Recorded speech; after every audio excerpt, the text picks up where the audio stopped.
কিশোরগঞ্জের ওই যে কি মসজিদ, পাগলা মসজিদ, 3 মাস পর পর 8টি লোহার দান বাক্স খোলা হয় 3 মাস পর পর। এবার খোলা হয়েছে 3 মাস 24 দিনে। গত 3 মাস আগে 6 কোটি টাকা প্লাস ছিল, এবার 7.5 কোটি টাকা প্লাস এই মাত্র 3 মাস 26-24 দিনে হয়ে গেছে। কেন টাকা তারা এই মসজিদে দিচ্ছে? তাদের বিশ্বাস হলো যে এখানে মানত করলে কবুল হয়। নাউযুবিল্লাহি মিন জালিক। এখানে মনের আশা পূরণ হয়। আমার 2 বছর হলে বিবাহ হলো, কনসেপ্ট হচ্ছে না, আমি এর জন্য এখানে দান করেছি যাতে আমার সন্তান হয়। একজন আর একজন নারীকে চিঠি লিখেছে, ওটাও সাংবাদিকের হাতে চলে এসেছে, যে আমি যাতে অমুককে পেয়ে যাই। কিছু তো কাকতালীয় ভাবে হয়ে যায় না, হয়ে যায়।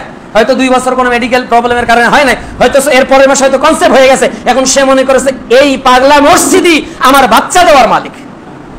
নাউযুবিল্লাহ।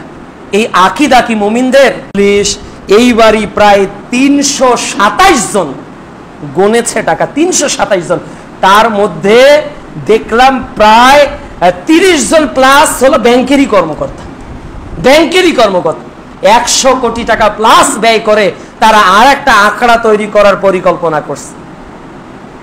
অথচ 3টা মসজিদ ছাড়া কোন মসজিদে সফরের উদ্দেশ্যে যাওয়া যাবে না, সালাতের উদ্দেশ্যে। অথচ আমরা সেখানে যাচ্ছি মানত পূরণের জন্য, আশা পূরণের জন্য। এগুলো শিরকি আকীদা।